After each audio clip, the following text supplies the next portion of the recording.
Hi, everybody.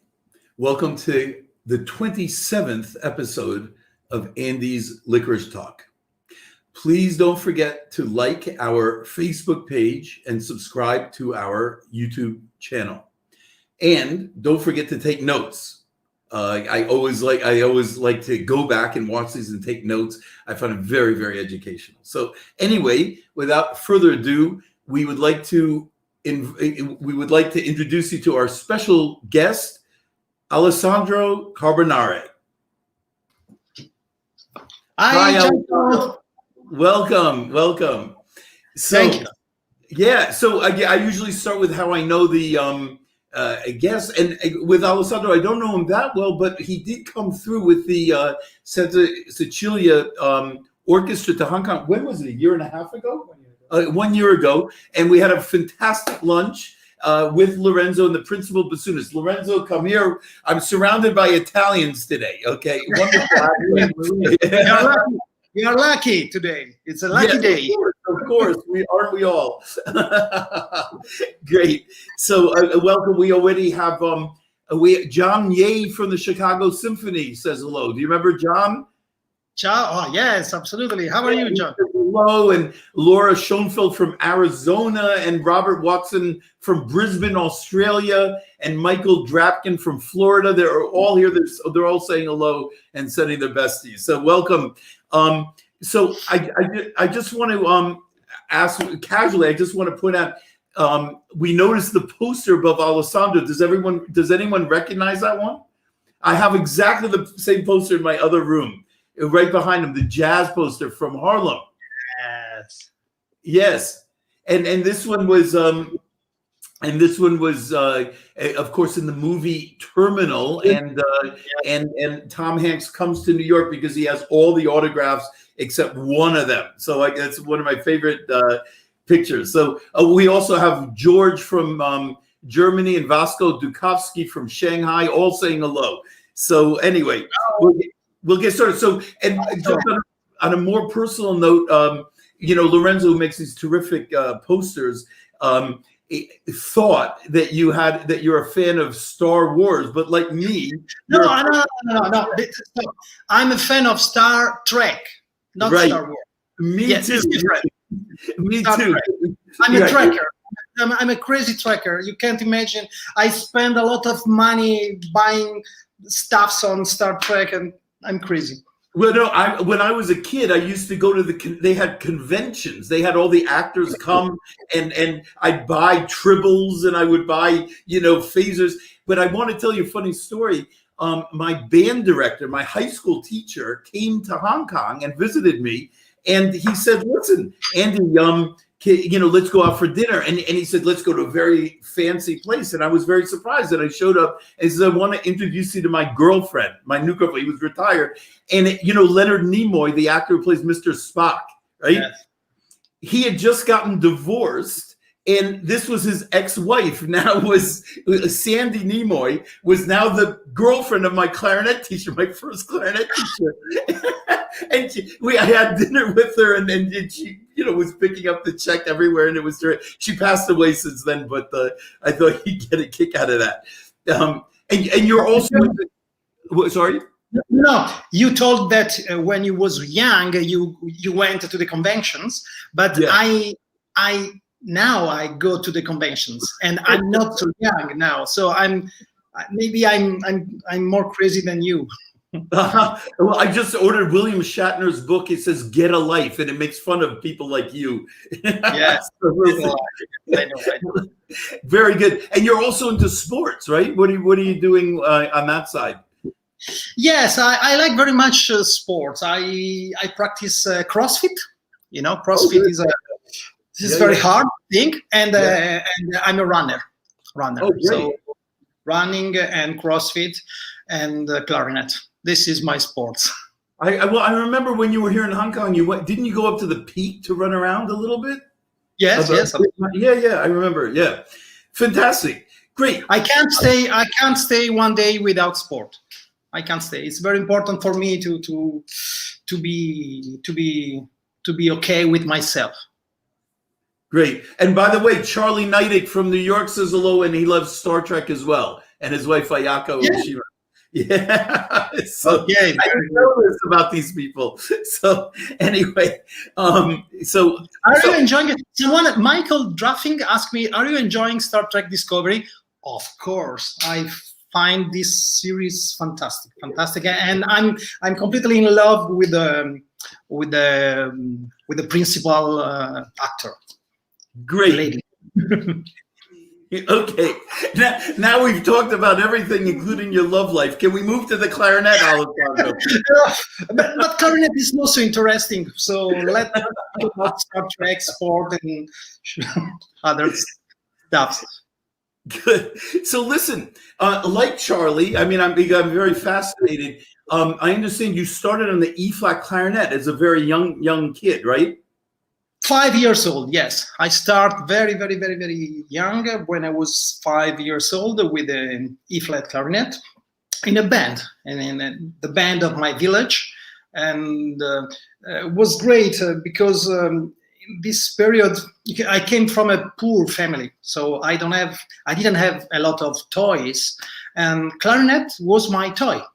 And I spent the whole day playing, but really playing like a child with my clarinet. And I try to continue now to play my clarinet like a toy, like a child, like Star Trek. Well, my question, I'm very intrigued, because I think most people find the E-flat clarinet to be quite a difficult instrument when they pick it up later in life. Charlie Neidig, it seems to be, because that was his first instrument, he feels very comfortable when he goes to it. How about you? Is this like going back home when you play the E-flat clarinet, or have you sort of put it away and now it takes a while to get used to it? I don't know how to say. It's a magic instrument, because I started with the E-flat clarinet, and my first position was as E-flat clarinet in Lyon, in France, Lyon Opera. I didn't know that you were the E-flat player. Yes, I was second E-flat players with second and first clarinet. I was really jolly. I had to play everything. And for me, E-flat clarinet is very important. After, when I went to Paris, I stopped with the E-flat clarinet, but it's something magic for me. I don't know. I enjoyed so much to play this kind of clarinet. So, and still, I mean, do you play it once in a while, even just for fun? Or I as principal clarinet in the Santa Cecilia Orchestra, maybe you don't. Ti capita di suonarlo il clarinet? No, absolutely. I stopped. Last time I played E-flat clarinet was 25 years ago. No. Wow. It's very difficult. It's a very difficult instrument. You have to practice every day to be in tune with a good sound. Not easy for me. No. Ciao Lorenzo. Ciao Alessandro. Siamo ancora salutati davanti a tutti. I go, because we all know how easy the bass clarinet is. That's why I was talking about the E-flat. Just kidding. So anyway, let's start from the beginning, because when you came to Lyon, you were quite a young man. So what were you doing beforehand? Were you studying in Italy? Do you have a teacher that was very influential to you? Non so se hai capito tutto, ovviamente quando... Sì. The most important thing for me was really playing with the clarinet. So my teachers never stopped me in way of, please, Alessandro, play with the clarinet. Enjoy the clarinet. Okay. So I really trust me. I never thinking the clarinet like a job, like a work, like something very hard to do. I know you have to work, you have to study very hard, but for me, and still now, playing clarinet is something enjoying, something easy. I can enjoy to go to the cinema, to see a movie, or to practice my clarinet.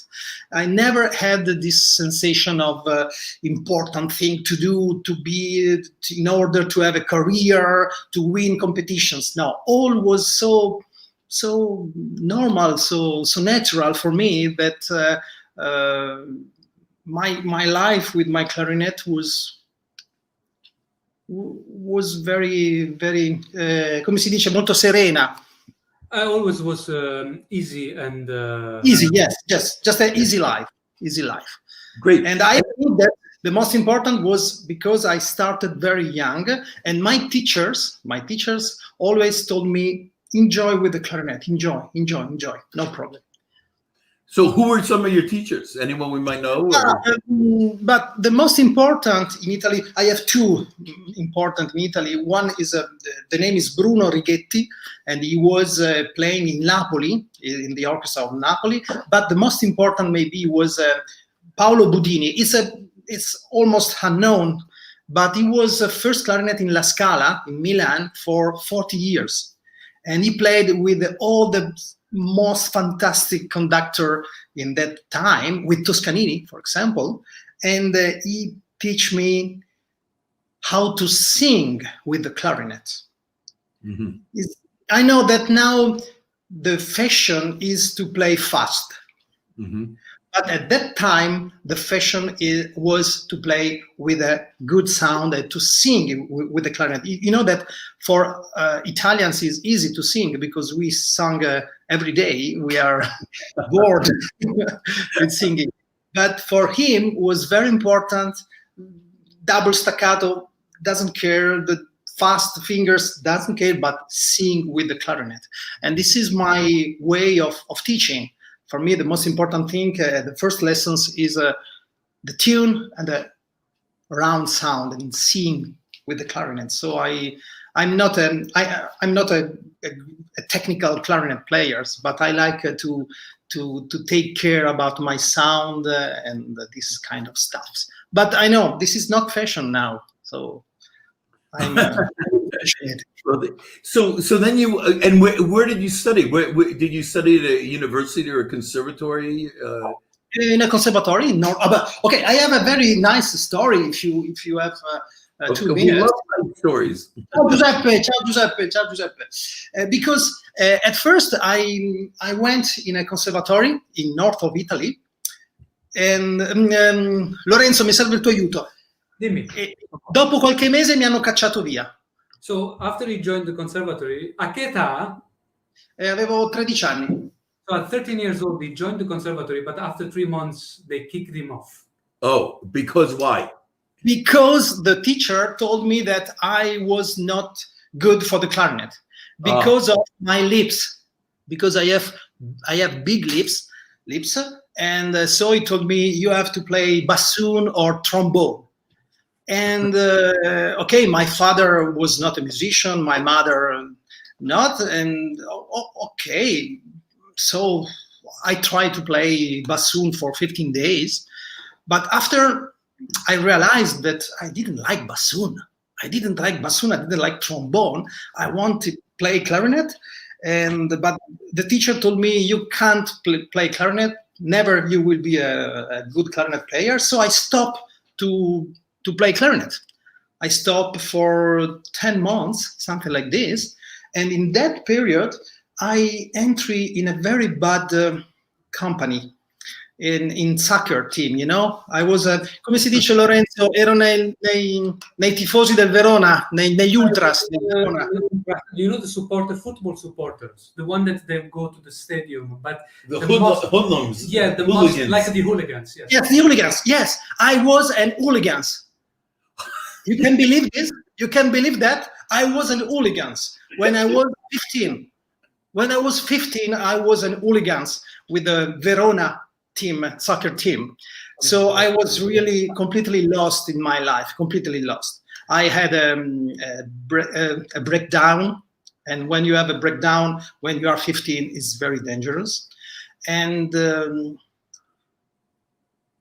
music saved me because I stopped to play clarinet, but after a while I played in a band, and this guy, Bruno Righetti, listened to me in a band and told me, but you don't play, you play good. And I told him, no, you're wrong, because the teacher told me that I sucked.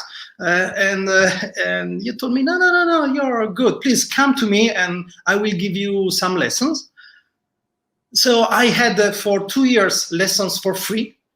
I never gave nothing. And it saved my life. Absolutely saved my life. Wow. And after I went to another conservatory, and this is very nice. When I had the final examination, the president of the jury was the teacher of my first conservatory, the guy who kicked me out. Kick you out. Okay.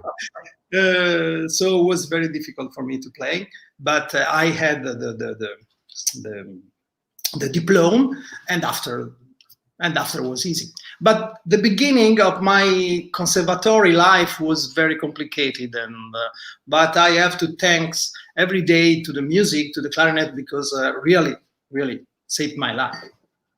Great, wonderful. So you're also you do interior design, don't you? Show us a little bit. Show us some of the things in there. No. I like very much. I have good hands. Okay. And I like very much to work the wood, and I like ancient objects. So for example, I don't know, I built this. Wow. This is this was by my grandfather, I taught this, and also this came from I built this, this is a wood, came from this. Yeah. I built this. This is my cat, Rocky. Hey, Rocky. Hello, Rocky. Rocky, ciao. And also this, I built this. Yes. This is a piece of wood from the sea. From the sea.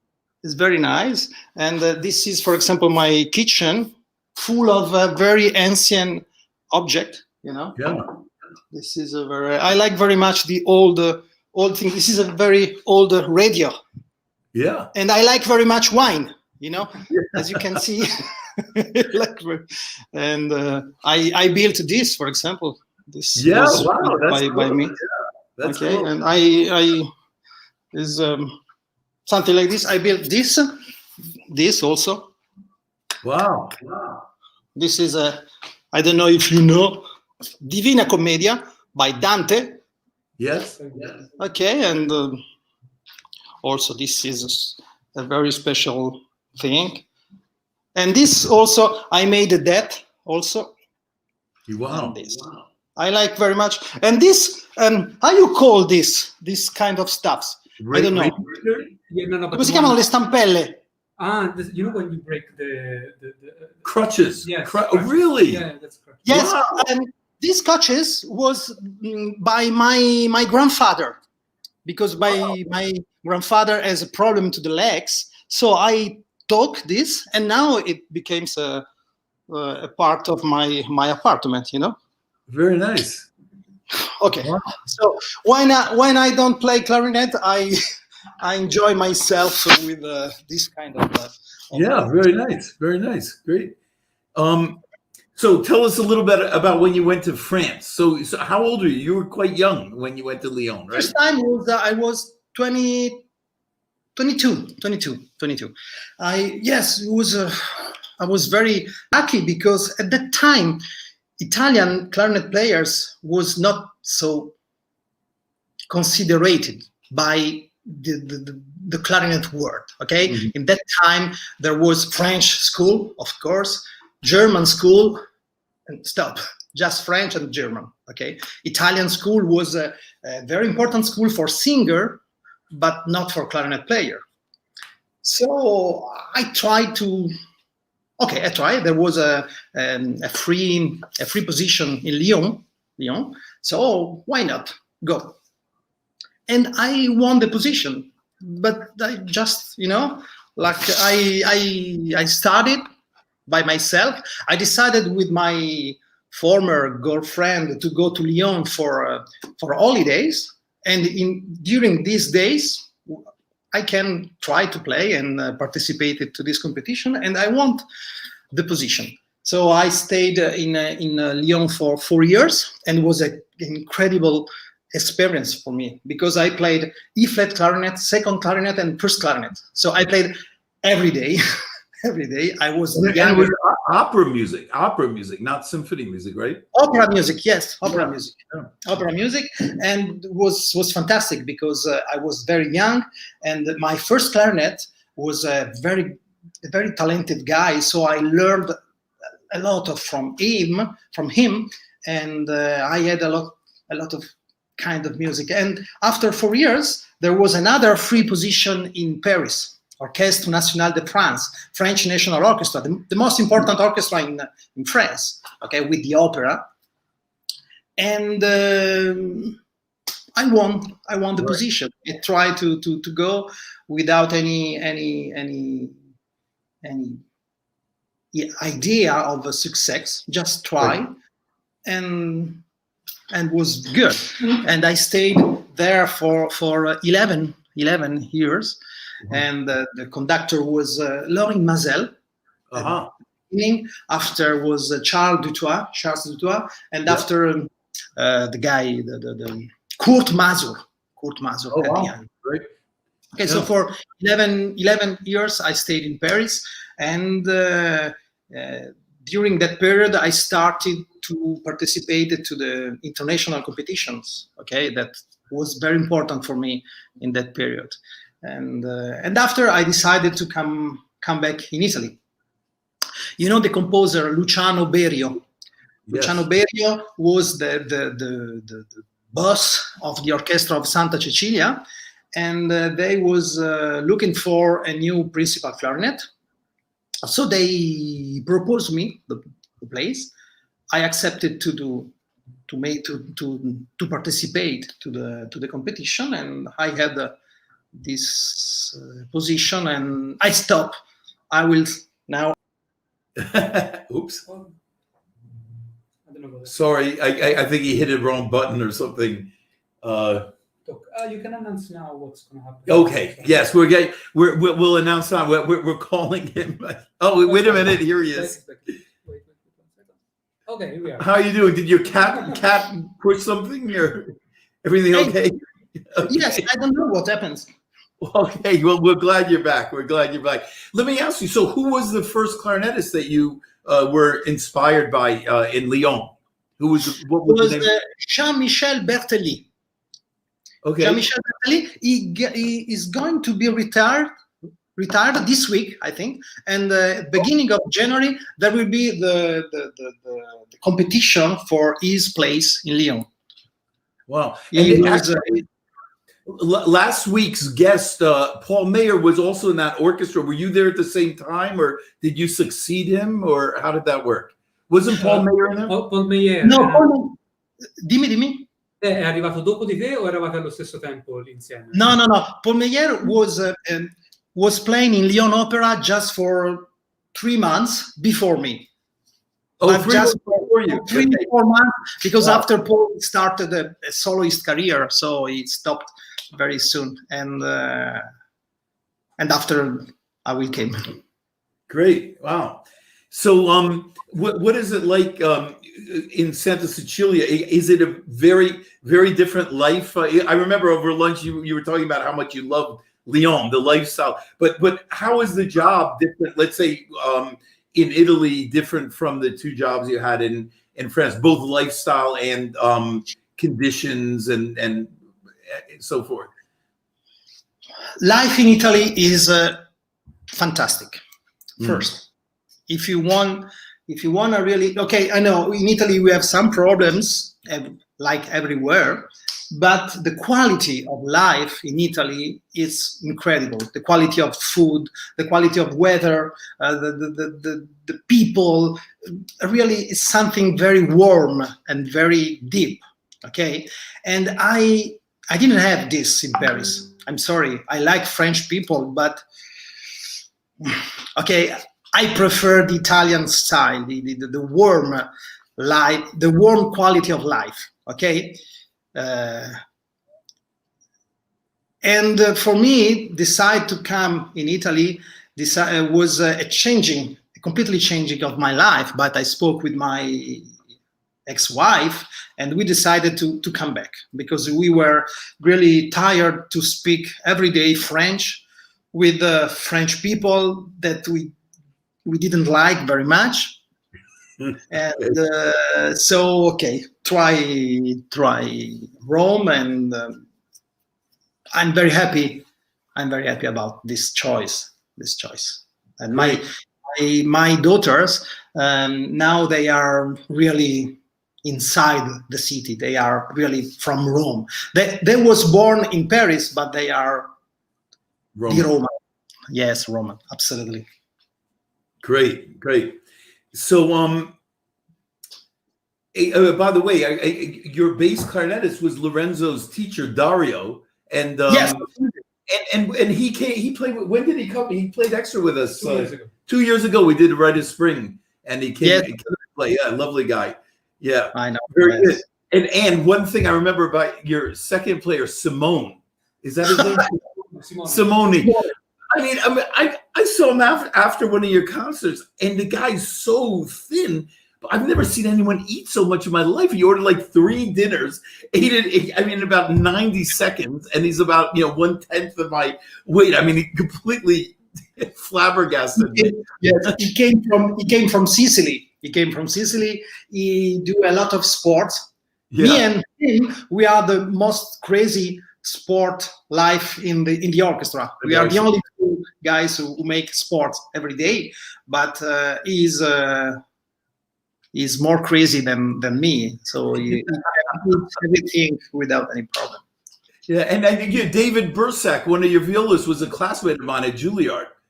Yes, absolutely. He's now our co-principal viola player. I saw he got a promotion. Yeah, wonderful. Yes. He won the position of co-principal, but last year. So you teach at the Accademia di Santa Cecilia. How did I do? Cecilia. Okay, I tried hard. But anyway, so how many students do you have there? Not many students. I accept every year 10, maximum 12 students. Oh, yeah. Okay, more than this, so I can make a good choice. The level is very good, but the problem in Italy is that I can't teach in a conservatory. There is a law, because if you play in an orchestra, you can't teach in a conservatory. So it's a little bit crazy, because you go in a conservatory in order to learn how to play in an orchestra, but people playing in an orchestra can't teach you because of this. So they invented a superior level of conservatory, but we can't teach in that level. So the normal teaching, so it's a crazy thing. I don't know. So if you want to study, for example, with me, you have to go to this kind of private academies. Okay, they are private but recognized by the Italian government, and but is this kind of stuff. So, but the level is very good. We work very well together. I give one lesson every 2 weeks. Okay, around this. And they can live the musical life in Rome.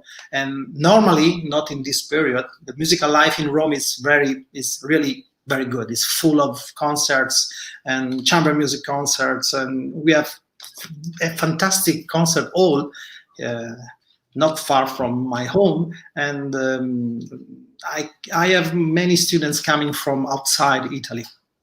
Did Lorenzo tell me they're building literally dressing rooms for every member or every principal in the orchestra? Racconta I camerini. Perché... This is a business class. Every principal has his own lodge, okay? And in my lodge, absolutely, I have my lodge, I have my bedroom, I have my shower, okay? And after the concert, I take my shower and then go. It's business class, really. Wow. Because I have to say, the hall has been made by famous architect Renzo Piano, which is Renzo Piano, yes. in London, and many others. Well, maybe we can have them come to the cultural center and give us business class, rooms. I mean, thanks for nothing. And we have a lot of rehearsal room also, so we can study in a lot of places, all very good. How to say insonorizzati, Lorenzo? They're soundproof. Soundproof. Wow. Yeah, soundproof. Okay, so it's really business class place. For that, I decided to come to Italy. For this, I don't blame you. So, in business class. Forgive my naivete, but the name, the Academy of Santa Cecilia, is it connected with the orchestra in any way, shape, or form? Yes, absolutely. Yes, the orchestra has an academy. Okay. I see. But also the conservatory is named Santa Cecilia, but it's another thing. The academy is the highest level you can have for studying in Italy. I see. So it's connected, actually. So, speaking of orchestras, I mean, we've already talked about your quote permanent full-time jobs, and 2 in France, 1 in Italy. But I know you've done quite a lot of guest principal in orchestras around the world. A lot of well-known orchestras: the Berlin Philharmonic, the Chicago Symphony, the New York Philharmonic. So I'm very, very curious. I mean, you've played in some way, shape, or form with a lot of well-known orchestras in different continents and countries. And what are some of the similarities and differences that you've found? Let me ask you the first question, which we've asked a few guests who have done this sort of thing. The most curious one, of course, is Berlin, where you're playing on the French clarinet. What is that experience like? And then we can go over to the same instruments, but completely different cultures, probably. So when I played for a little period in Berlin Philharmonic, it was because they was looking for a new principal clarinet. And since 10 years, they was looking for someone after Karl Leister. And it was very difficult to find someone with the German system, because at that time, the German system has a very strange level. My sound, when I was young, I won the Munich international competition, the ARD international competition. And some people of Berlin Philharmonic listened to me, and they told me, you play good. Your sound is a special sound, because as I told to you, my sound is not a French sound. Okay, I don't came from a French school. I came from an Italian school. This is very important. For me, the most important is to sing with the clarinet, not to show my fingers. Yes, I have good fingers, but this is not my specialty. Okay, and my sound was enough dark to try to play in Berlin Philharmonic. Why not? And I spent 2 weeks with them without any problem. Because if you play in tune, you are tuned with a second clarinet playing a German system. So no problem. And I want to tell you a story, very nice. In the past, there was a special orchestra in Japan named Super World Orchestra. Super World Orchestra, the worst name in the world, but Super World Orchestra. But it seems that in Japanese works very well, this name. And it was created by principal instrument around the world. Okay, and the 2 clarinet players was Wenzel Fuchs and me. Okay, and we shared the place of principal. We shared the concert with me and Wenzel. We are really friends, so no problem. And I played for many years with Wenzel without any problem of tune, of sound, and something like this. So it's just a question of tradition, not a question of sound or something. Okay. So I went to the Berlin Philharmonic, and I spent 2 weeks very good with everywhere. I was very happy to have this opportunity, and the people of the orchestra was happy to listen me without a French sound in the traditional way. Okay, I have something special. Great. And sorry. Yep. Just to jump to my American experience, because when I play with New York and with Chicago was fantastic. I was there. I was not really interested to the position because I had my place in Europe, and okay, very good. But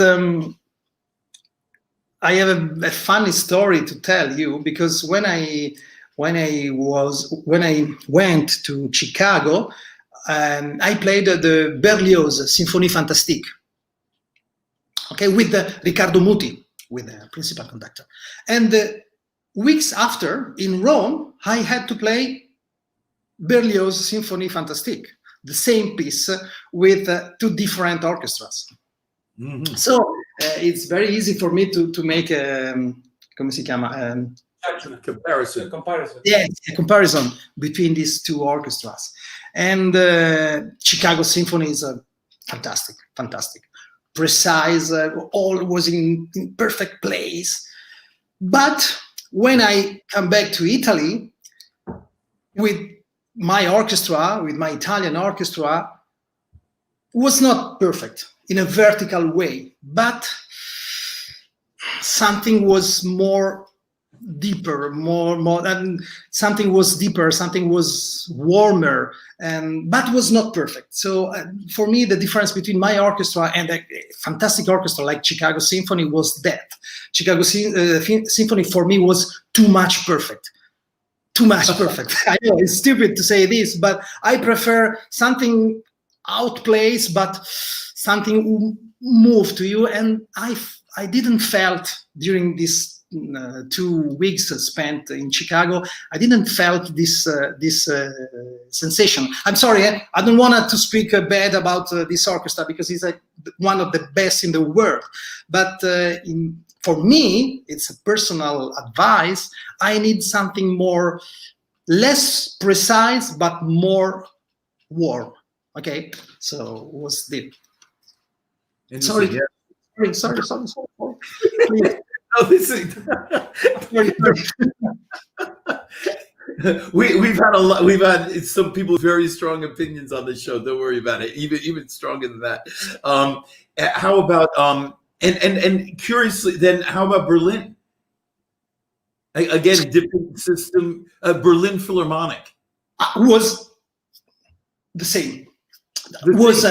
Was no the same. Sorry, was the connection of these two things: perfection and warm. Huh. Yes, absolutely. In Berlin, I spent the most incredible weeks of my life in a musical way because I found the two things: perfection and something. You're right. You know, German people are not famous for being warm. I know, but when they play, they are warm. Absolutely. Huh. Think to Wenzel. Wenzel is one of the best musician that I ever met in my life. He's not German. He came from Austria. It's different. But people of this orchestra has the possibility to be perfect in a vertical way and something like this. In Italy, we miss this vertical. We are not always perfectly vertical, but we have the other part that I like very much. Well, that takes us to what I think is a wonderful orchestra, the Lucerne Festival Orchestra. Very international. So I want to talk a little bit about your relationship with Claudio Obato, who I believe, yeah. But you also recorded the Mozart Concerto. So we, as I said, we love to document the old masters here on the show. So you recorded a concerto with him. You played principal clarinet under him. What do you want to share with us? What would you like the world to know about him now that he's gone? I need 3 hours. Okay. How much I love Claudio Obato, because he changed completely my life, my musical life. I discovered, thanks to him, this special kind of playing that I would not use to use. But the very funny story is how I met Claudio Obato, because the first clarinet, the principal clarinet in Lucerne Festival Orchestra was Sabine Meyer for many years. And one day Sabine Meyer was sick. And my agent called me during night, Alessandro, you have to go to Lucerne and play instead of Sabine with Claudio Obato. What I have to play? Hindemith, a symphony of Hindemith. Oh, never played in my life. Okay, so I told no, I don't want to go, and it's too risky. So my agent told me, you have to go, please go. Okay, so I went, and was good. It was good. This symphony of Hindemith was very good, not so difficult, but Claudio Obato thought that I was French. Huh. Yes, Claudio Obato he was, come si dice, esterofilo. Claudio Obato era molto esterofilo. He liked people, when you like people abroad, so not from your country. Oh, I see. He liked foreigners. Foreigners. Yeah. Yes.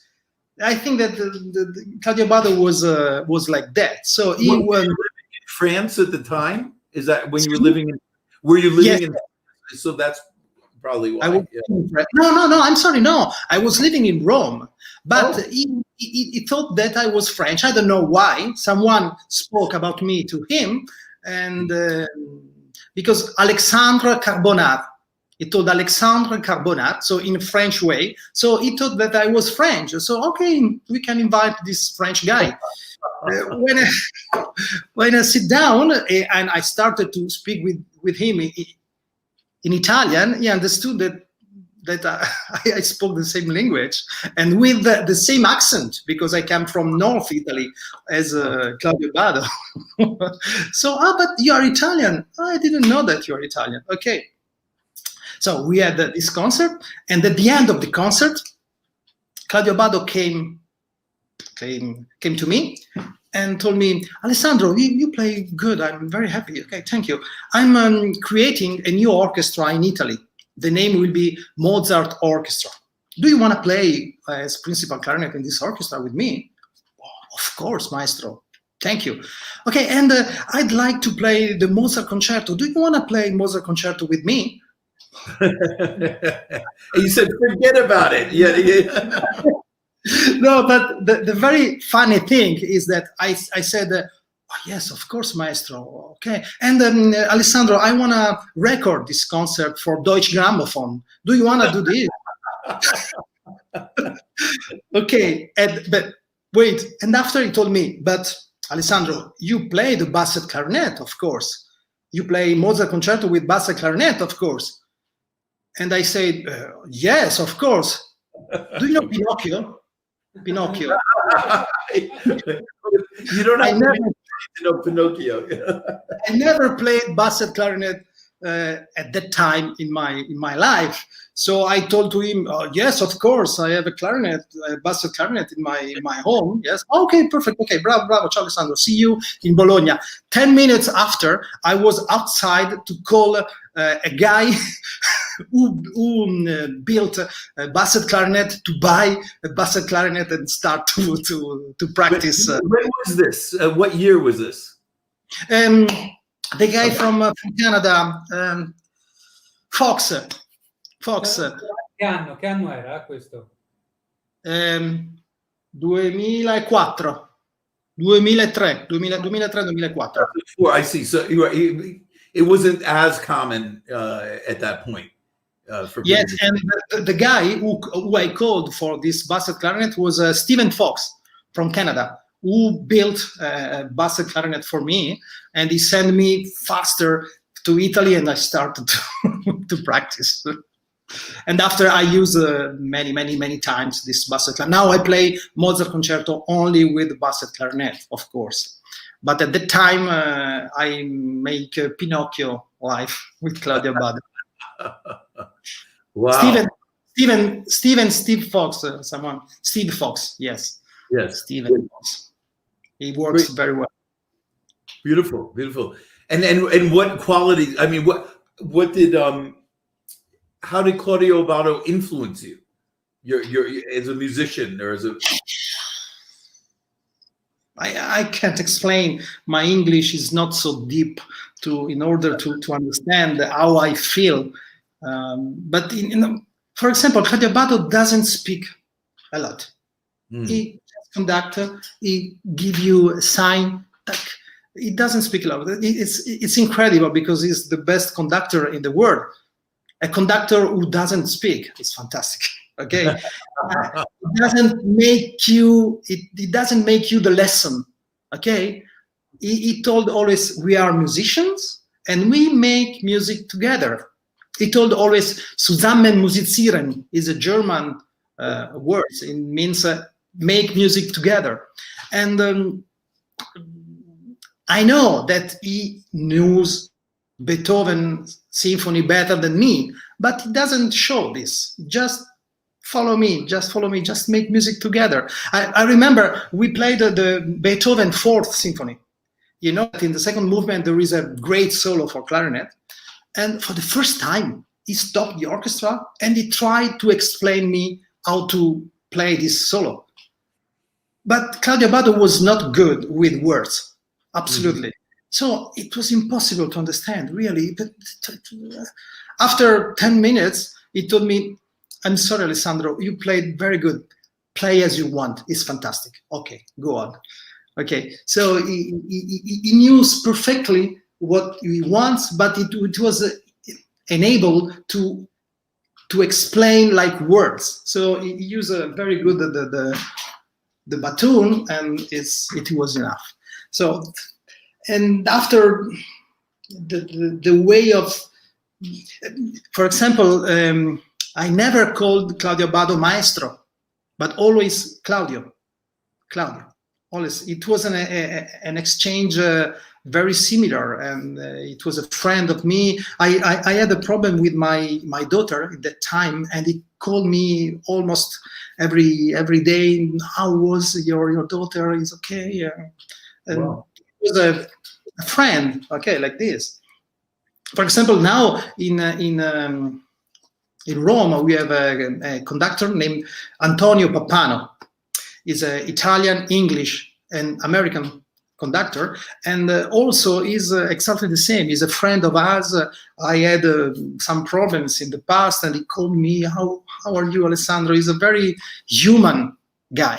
And Claudio Obato was very human in this way, and he created this orchestra, Lucerne Festival and Orchestra Mozart, an orchestra made by friends.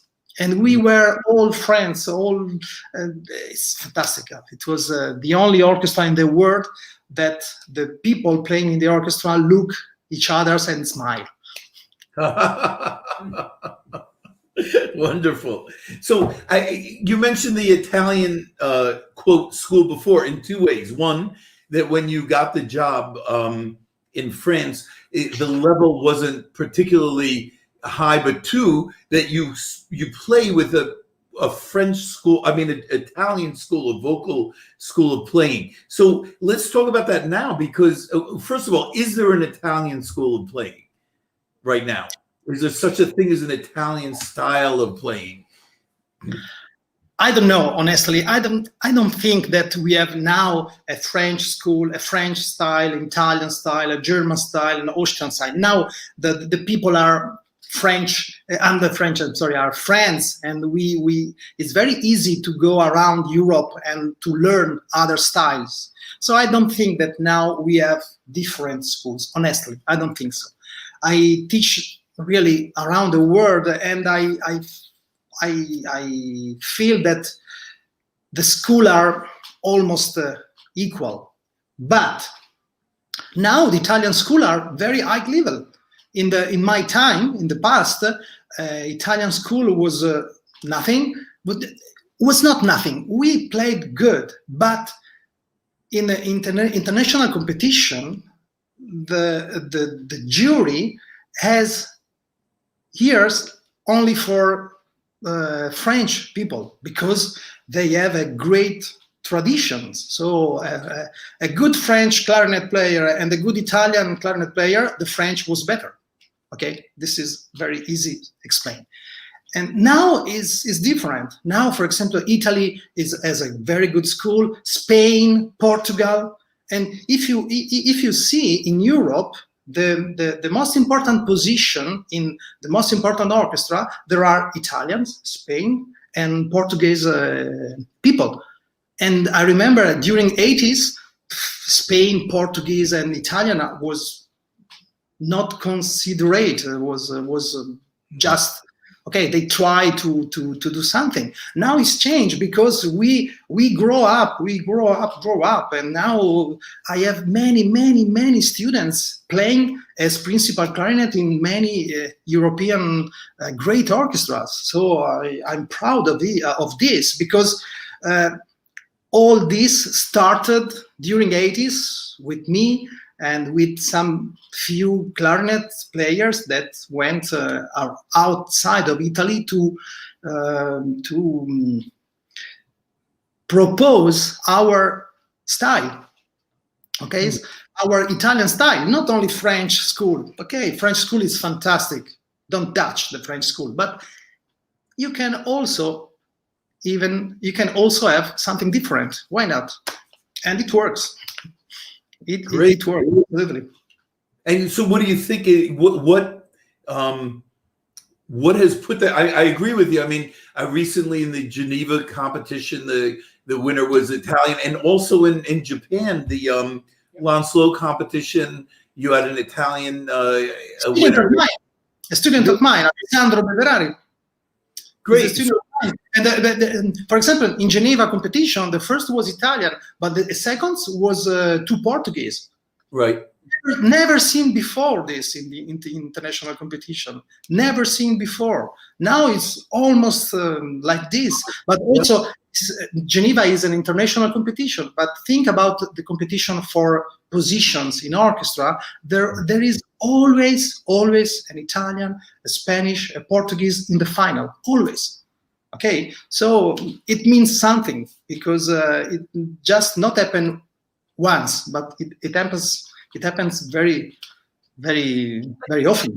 And how do you account for that? I mean, as you said, the French were very strong 30 years ago. The Italians not so much, and now they're right at the forefront. And what sort of created all this? Cos'è la cosa che secondo te ha innescato questo trend dei clarinettisti italiani che vincono? Che cosa abbiamo che... Come si dice in inglese l'umiltà? Well, humble. We are humble. You're humble. I'm humble. Well, you can speak for yourself, but don't speak for him. I know him pretty well. Okay, he learned from me. Right. Because we knew that we came from very, very far, so we had a lot. So we were humble. We practice. We talk the best of the French, the best of German, and now we have our not our school, but our proposition to the world of the music, and it works because there is a mix between good sound, singing, and fast fingers. And I think that this was the reason. When you are too much sure about yourself, it's very difficult to grow up because you are sure that I'm the best. But when you are humble, you work, and after step by step, results came. Right. Sorry for my bad English. No, it's great.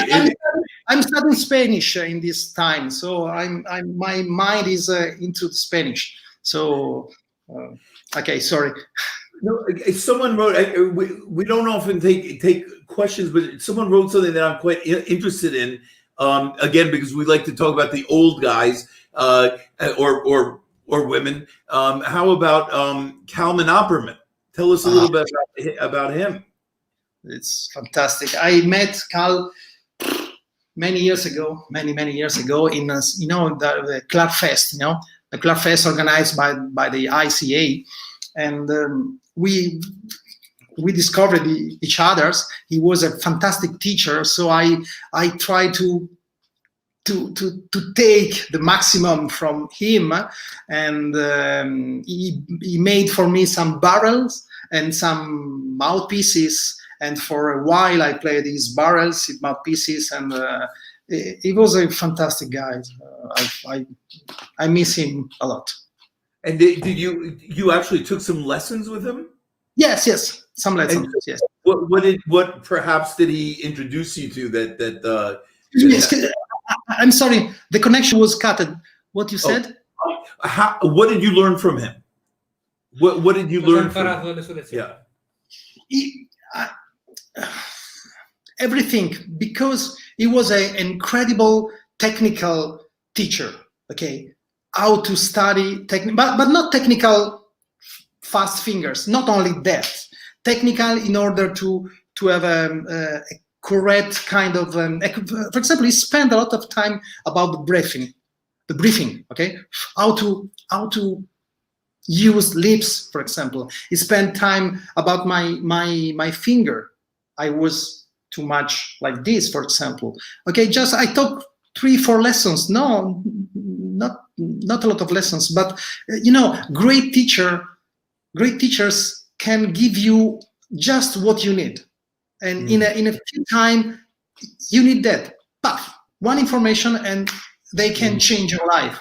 Okay, so you don't need to study 4 years. No, because he was so great that he gave me 3-4 advices, and I understood, and I come back to Italy with some very good informations from him. Right. Well, since we're on the topic, our friend Harry Maki also asked about Thomas Friedli. Hi, Harry. How are you? Thomas Friedli, I had the chance to study with Thomas Friedli in the same time with Walter Boykens. And I was in a school in Italy, in academy. I had 18, 19 years old, something like this. And we had 2 teachers, Thomas Friedli and Walter Boykens. And it was great because Thomas Friedli, because they was completely different. Thomas was an incredible teacher. He analyzed on the piano all the pieces. He explained how a piece was built. For everything, he explained why. You have to make a crescendo because there is a change of harmony or something like this. Walter Boykens was completely the opposite. You have to play like this because it's good, because it sounds good. Just do it. So in that period, we had 2 different way of teaching. Come si dice? A crazy wave, okay, a musical wave, without any format idea. And Thomas Friedli, who was an incredible guy of head, he was something special, okay. But Walter Boykens was incredible. He took the clarinet and play every time was different, but he doesn't know why. But it's different. Today is like this. Tomorrow it will change. Okay. With Thomas, you have to analyze. We have to. So we took both, and I like very much. I spent 2 years in that school, but I learned a lot. I did a summer festival, almost 30 years ago with Walter Boykins. So I got to know him pretty well as well. It was very interesting. Yeah. Great. So I know that you've won you have a lot of prizes from competitions when you were very young, but you've also participated in as a juror. I've been asking quite a few of our guests who have had this experience. So what have you? Well, I think you probably have some interesting stories about some of that, but I'm also curious, in the entire process, starting out as someone competing and all the way being the person judging, is there something that you learned around along the way, or something you observed about the entire experience? Non so se hai capito tutto. Sì, ho capito. So yes, when I was young, I won prizes in Geneva, in Munich competition, in Prague, and in Toulon. I don't know if you remember, there was a very important competition, and in Paris, international competition. And it was very important for me in that time, because I knew that for an Italian to have the possibility to have an international career, you have absolutely to win an international competition, because you don't came from the Conservatoire Supérieur de Paris, so from a very important conservatory. So you have to win a prize. So I participated, and I had a lot of prizes.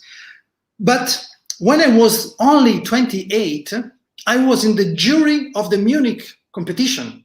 I was 28. And it was not easy, because with me in the jury, there was Charles Neidich, great name, Joyra Feldman. Oh, Joyra wow. Feldman, yes, he was in the jury with me. Thea King, and this fantastic name. And I was only 28 years old, so I was too young, maybe. But I have a very good story about Munich, because in the demi-final, come si dice semifinale, Lorenzo? The one before the final. Yeah, the round before the final. Yes, the round before the final, there was Steve Williamson, okay? Yeah. And for me, he played fantastic. He made the best Brahms of my life. So I wanted absolutely him in the final, absolutely. I vote for him. But I don't know why the other member of the juries, they don't agree with me. I don't know why, because they told me, the Brahms was too personal. I told, we are looking for someone who plays Brahms like you, or we are looking for someone who has personality, who have something special. And this is the problem with the international competition. If you go in a jury and you want someone who plays like you, it's not possible. Just your students maybe will play with you. In my opinion, when I was in the jury in this kind of competition, I was looking for someone with something special. I don't care if he plays Brahms different from me. I'm not the owner of the Brahms way of playing, okay? I'm sorry, I'm not the owner. But I want something talented, with ideas, with special... Think to Martin Frost. Martin Frost is full of talent, full of ideas. Maybe you can not agree with his ideas, but you can't say that the way of playing of Martin is like this. Yes, in an international competition, I'm looking for this, and for me, Steve Williamson was fantastic, but for the other people, it was not like that. So I spoke with him, and I told, I'm sorry, Steve, I vote for you. For me, you were the best of the competition, but I'm sorry, I'm too young. I can't fight with other members of the jury. But I'm sure, Steve, that you will have a great career with the clarinet. And I was right, because now he plays in Chicago Symphony and he has a great career, and I'm very happy for him.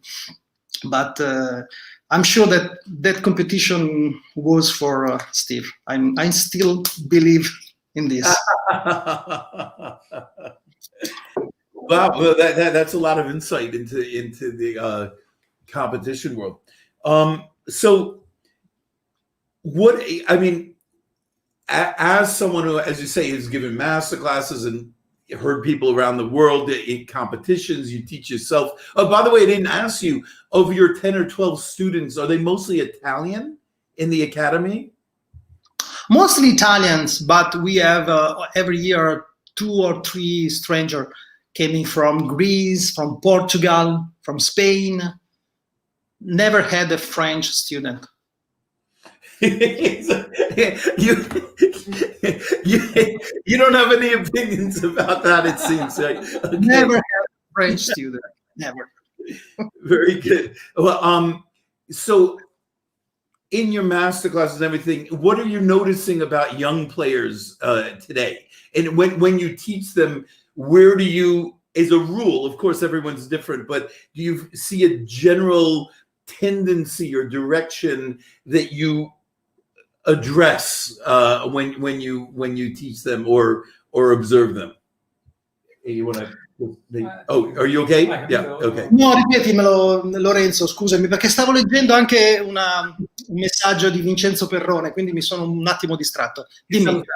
Sì, quando insegni nelle varie masterclass di tutto il mondo, noti qualcosa di comune nei ragazzi, negli studenti, o qualche cosa particolare, insomma, nel sì, suonare?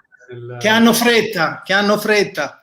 Okay, so they all rush. They want to. They want to learn fast.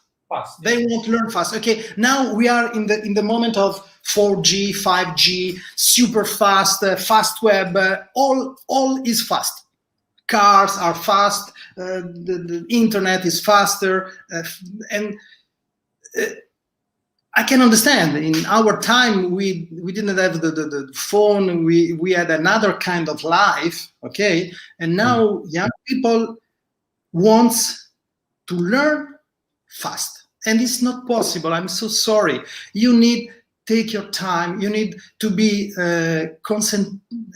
For example, when I study, and this kind of stuff is with me, I can't really be really concentrated because I have messages, WhatsApp, Messenger, beep beep beep. Shit. It's very difficult to be concentrated. And this is the first, and also they want to learn faster. They can't understand that in the classical music you need time. You have to learn. The day after, during night, you will come si chiama? Absorb it, digest it. Yes, you need time. Okay, my daughter, for example, I have two daughters. One of them she plays bassoon, and I told to her, Sarah, you need time. You can't take and learn in one day a very important piece. And she doesn't understand. But I studied 8 hours yesterday. But it's stupid. It's best that you study 3 hours. You spend the night, and the day after 3 hours, and you need time. And this is very difficult to understand for a young guy now. I can understand because we are surrounded by fast things, and it's very difficult to explain this kind of expressions, this kind of feeling. Okay, so I remember when I was young, I spent almost all my evening in a school of music, in a band, and I spent the whole night just playing slower to slower. And I remember this day like come si chiama, like a meditations. Like a meditation, okay? I was meditating with my clarinet. There was no phone, no television, no internet, nobody disturbed me, and I spent my time for me, not for answer to friends. And it was very, very, very important for me that time. Wow. Great. So, during COVID, this is I usually start right at the beginning. So let me ask you, much later in the interview, what have you been doing the last 9 or 10 months? Cosa hai fatto in questi ultimi 10 mesi di Covid? Posso rispondere con una parolaccia? Answer with a bad word. No. Yeah, we've had enough bad words today.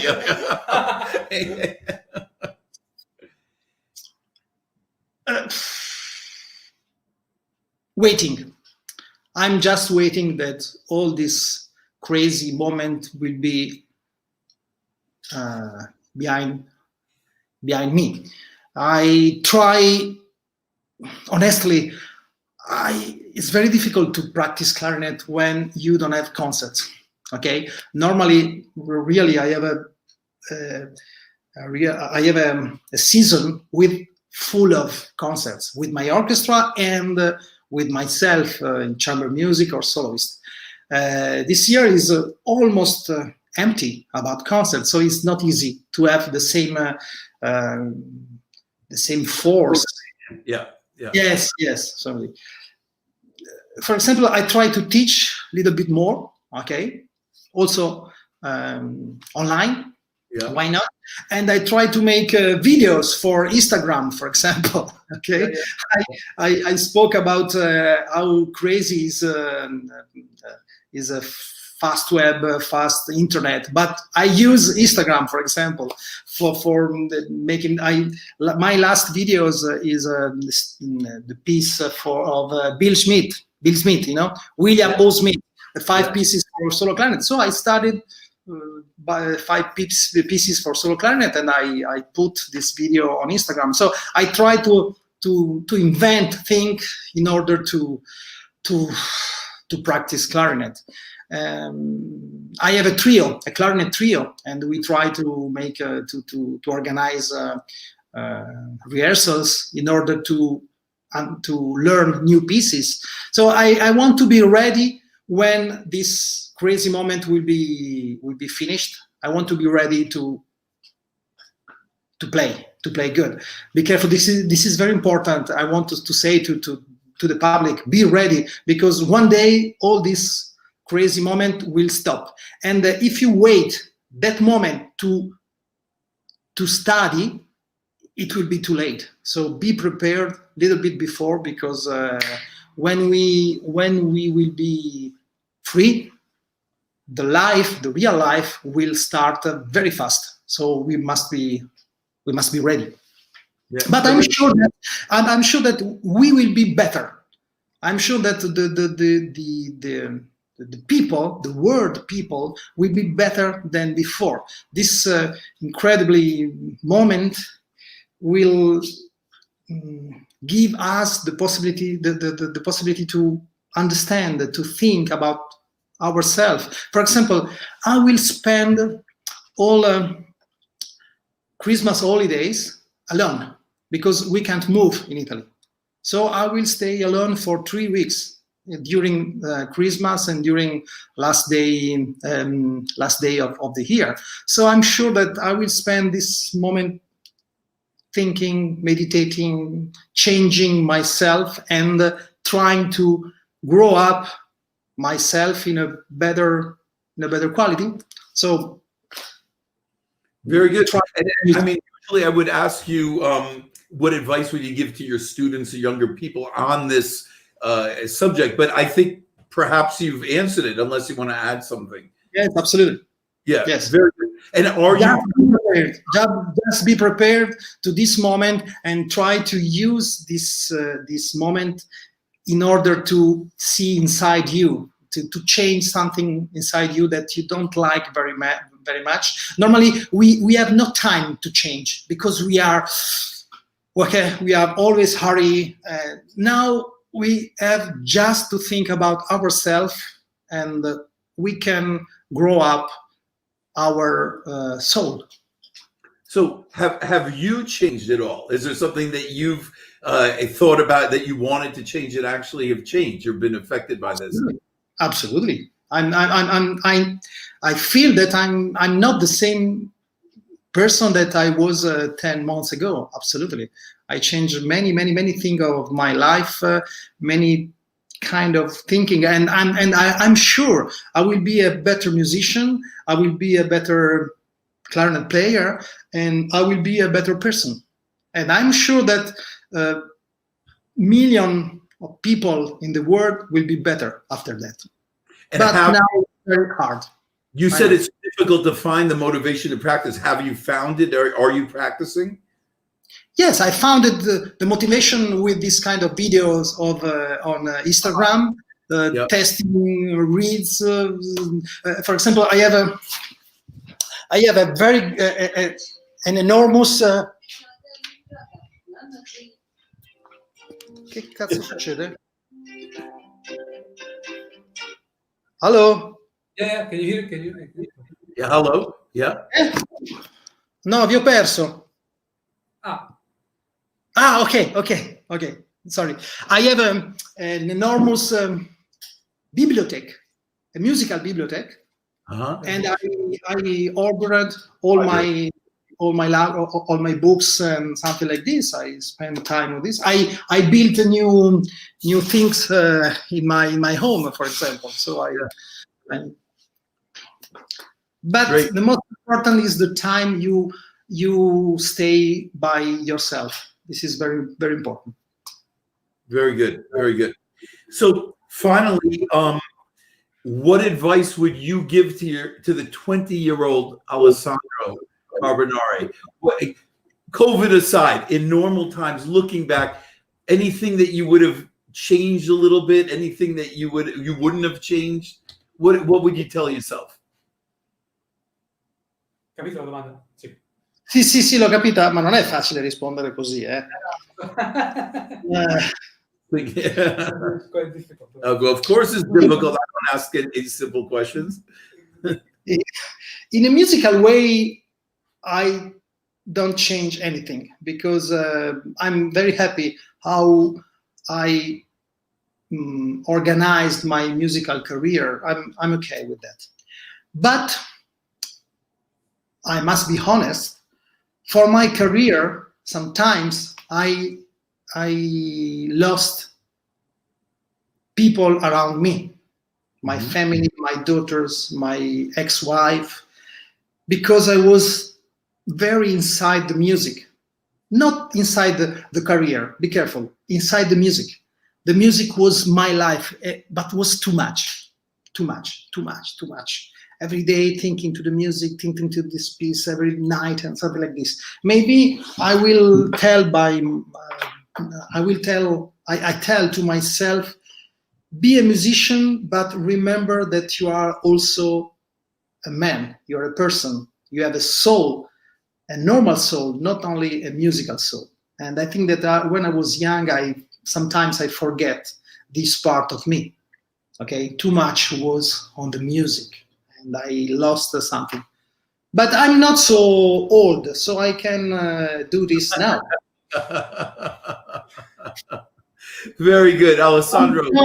John, balance is the key of the key to life. It's perfect. Is balance. I think that when I was 20, I was not balanced. I was too much in another side, and I lost a very important thing in life.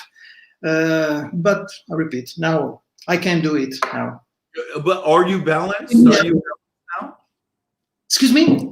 Are you balanced now? Absolutely, yes. Now I think that now I'm the best person that I never been. Right. Now I'm very happy about myself now. Right. The girl who will have me now will have a good guy.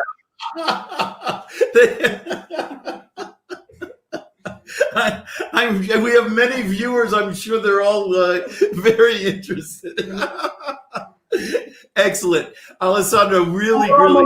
Scusami, c'è Romolo Tisano. Ciao, Romolo. There are many Italians watching tonight, so it's great. So you mentioned Vincenzo. I want to say big thanks to Vincenzo Perrone for organizing. Sì, ha scritto prima.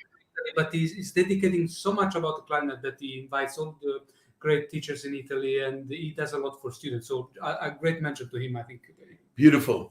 Great. Thank you for joining us. Yeah. Great. Very, very good interview. Thank you so much. It was really great to catch up with you, and congratulations on your balance. And it seems like you're really using this time very wisely. So we look forward to hearing you play, as you say, once the mess is over and you're ready to go and motivated. So that's very, very inspiring words. Thank you so much, Elsa. We're just going to hang on and make a quick announcement as soon as we finish. So thank you so much, Alessandro. Great to catch up with you, and stay well. Happy holidays. I want to say that it was an honor for me to participate to this show, because before me there was the most important clarinet player in the world. I've seen Stanley Drucker with Corigliano. I was crazy to sing that, and it's very fantastic for me to be here. Sorry for my bad English, but I think that you understood more or less what I felt. Absolutely, and your passion comes out, and sometimes it's actually easier to understand when it's simpler. So it was really terrific. Thank you so much. Ciao, grazie Lorenzo. Ciao. Ciao, everybody. Yeah. So anyway, everyone, that was a terrific interview. So we just wanted to let you know, we've had an incredible run, as you know, but for various reasons, we're going to end the series.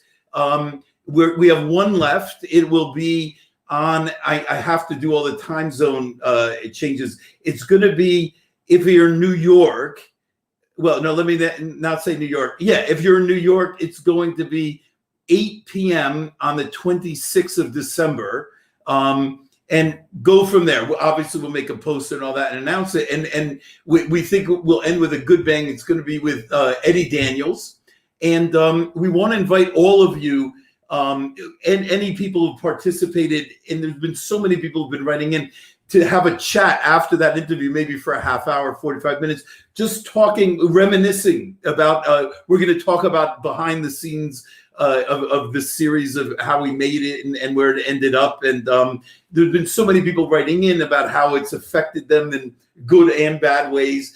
And I think we're just going to talk about a few of the memorable and special moments. So we welcome participation from all of you. So just hang on. We've got about 2 weeks. And, we just had an incredible run. We had 2 guests, very terrific guests, and elderly who were set to do this, but they needed some help on the techie side. And because of lockdowns in their area, it was impossible for them to meet. So we're hoping to do some encore perhaps. And we've developed a little bit more the marketing and so forth. So we'll probably end up playing the series back, and especially encouraging people to hear some of the earlier interviews later. And I think there's so much fantastic data here. I think it'll be a big project, but we could edit things and make 2-hour videos of just one subject, advice to young people, or during COVID, or highlights, and even playing. All of our jazz players have played, and Eddie Daniels has talked about it. We hope he will. And even John Brussier, who's here, he demonstrated a little bit. So, I mean, there's going to be a wealth of information, but we can't thank you enough. It's been a really fantastic project, but unfortunately, there's been a lot of reasons we're going to have to end it at this moment, or in 2 weeks. So, everyone, happy holidays, and thank you again for all your continued support.